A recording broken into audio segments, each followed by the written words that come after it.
Oke, baiklah. Assalamualaikum warahmatullahi wabarakatuh. Perkenalkan, nama saya Taib April Armanda dengan NIM 0302 128 2126 078.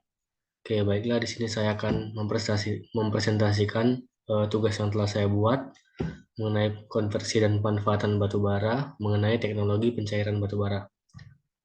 Oke, baiklah. Di sini saya akan share screen dulu. Oke. Nah, konversi dan pemanfaatan batu bara, teknologi pencairan batu bara. Pengertian pencairan batu bara. Pencairan batu bara adalah proses di mana batu bara diubah menjadi bahan bakar cair atau petrokimia. Ada beberapa proses yang digunakan. Yang paling umum itu rute tidak langsung dan rute langsung. Nah, dalam rute langsung, batu bara dihaluskan dan reaksikan dengan katalis. Kemudian hidrogen ditambahkan di bawah tekanan dan suhu tinggi dengan adanya pelarut untuk menghasilkan bahan bakar cair dan mentah. Bahan bakar mentah ini membutuhkan penyulingan untuk menghasilkan bahan bakar transportasi yang dapat digunakan. Dan terus selanjutnya itu ada rute tidak langsung, terdiri dari dua langkah. Yang pertama itu batu bara digratifikasi dengan uap dan oksigen untuk menghasilkan gas sintesis atau signas yang kemudian dibersihkan untuk menghilangkan debu, tar, dan gas-gas asam. Langkah kedua adalah mereaksikan gas sintesis dengan katalis dalam proses Victor-Tropsch yang mengubah signas menjadi berbagai bahan bakar hidrokarbon seperti bensin, solar, dan metanol. Oke, nah yang selanjutnya itu adalah pengertian dan klasifikasi dari likuifikasi. Likuifaksi. Likuifaksi adalah proses mengubah batu bara padat menjadi bahan cair dengan bantuan panas dan penambahan zat kimia tertentu. Cairan yang terbentuk tersebut selanjutnya difraksioasi atau dikilang untuk menghasilkan berbagai macam bahan bakar cair, seperti bensin, solar, minyak, tanah, dan lain-lain. Teknologi ini sudah lama dikuasai negara maju, seperti Jerman, Inggris, dan Amerika Serikat, Australia juga, dan Jepang. Penguasaan negara Jerman yang baik terhadap teknologi inilah yang merupakan salah satu faktor mendukung kemenangan Jerman pada Perang Dunia Pertama. Nah, ini adalah proses dari likuifaksi tadi. Terus proses likuifaksi batu bara diklasifikasikan menjadi dua, interliquefaction process dan direct liquefaction process. Nah, yang pertama itu interliquefaction process prinsipnya secara sederhana, yaitu mengubah batu bara ke dalam bentuk terlebih dahulu untuk kemudian membentuk signas campuran gas CO dan H2. Signas kemudian dikondensasi oleh katalis proses Victor-Tropsch untuk menghasilkan produk ultra bersih yang memiliki kualitas tinggi. Dua, direct liquefaction process. Proses ini dilakukan dengan cara batu bara ukuran butir, kemudian slurry dibuat dengan cara mencampurkan batu bara dengan pelarut. Slurry dimasukkan ke dalam reaktor bertekanan tinggi bersama-sama dengan hidrogen dengan menggunakan pompa.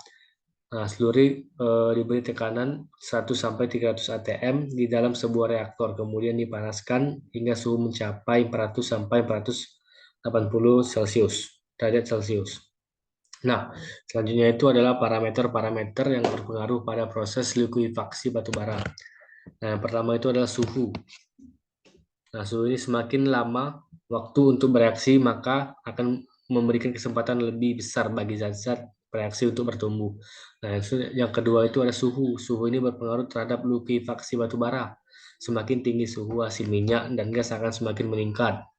Tiga, tekanan. Kecepatan reaksi sangat dipengaruhi oleh tekanan, terutama untuk reaksi bolak-balik fase gas.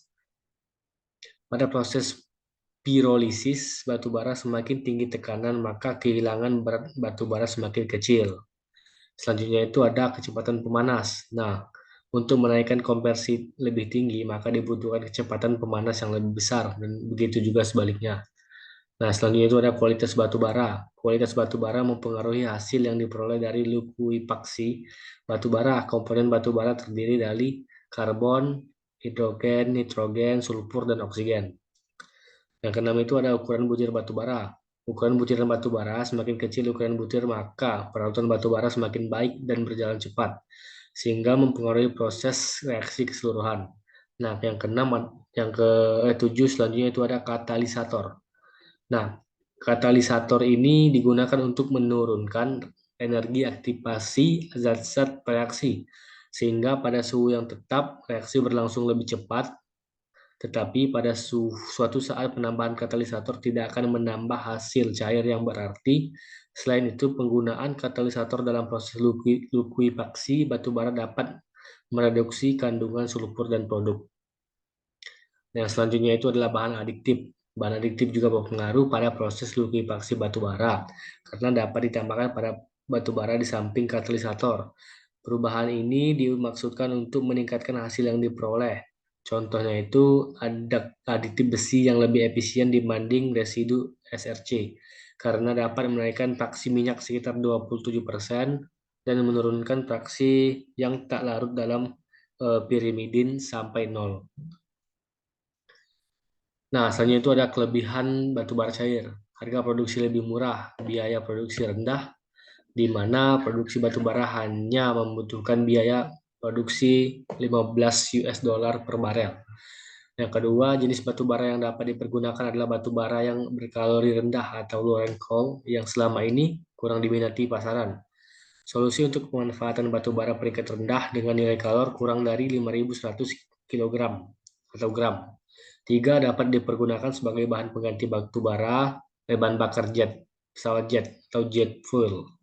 Keempat, teknologi pengolahannya lebih ramah lingkungan. Nah, ini adalah kekurangan dari batu bara cair ini. Harga minyak bumi sangat fluktuatif sehingga seringkali orang itu ragu untuk membangun kilang atau perusahaan itu ragu untuk membangun kilang pencairan batu bara. Batu bara cair akan ekonomis jika harga minyak bumi di atas 35 US per barel. Yang ketiga itu investasi awal tinggi. Biaya investasi kilang pencairan batu bara komersial cukup mahal. Yang ketiga, melakukan investasi jangka panjang. Nah, break even point atau BEP baru dicapai setelah 7 tahun beroperasi. Sedangkan tahap pembangunan memakan waktu 3 tahun. Nah, ini adalah manfaat dari batu bara secara umum yang kita ketahui, yaitu sebagai kehidupan sehari-hari itu sebagai pembangkit listrik tenaga uap atau PLTU. Terus juga dia itu bisa menjadi produksi pupuk tanaman karena ada bahan-bahan kimia yang diperlukan pembuatan pupuk itu berasal dari batu bara cair. Terus yang ketiga itu membantu produksi industri kertas. Nah, di produksi industri kertas ini kan kita tahu banyak pabrik-pabrik yang untuk produksi kertas lah. Nah, jadi membutuhkan batu bara sebagai sebagai apa penggerak dari mesin-mesin pabrik itu. Nah, mungkin itu saja penjelasan dari saya mengenai batu bara, teknologi pencarian batu bara ini.